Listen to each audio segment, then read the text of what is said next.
First you got to take a little Allen wrench here, very small, I'm not exactly sure what size, it's almost the smallest one I've got. That'll loosen these screws.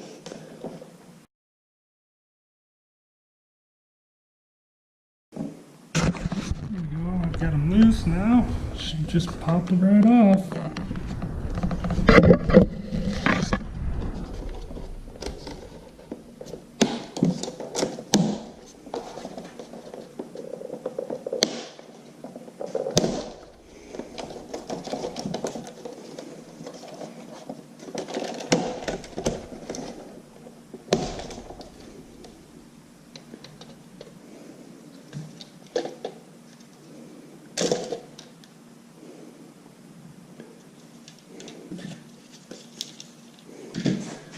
Plug in this connector.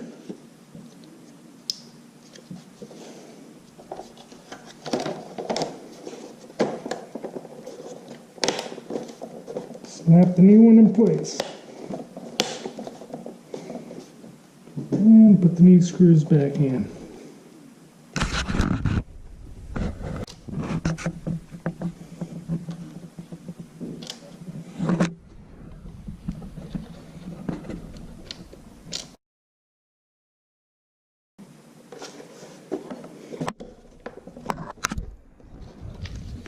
There we go. All back together.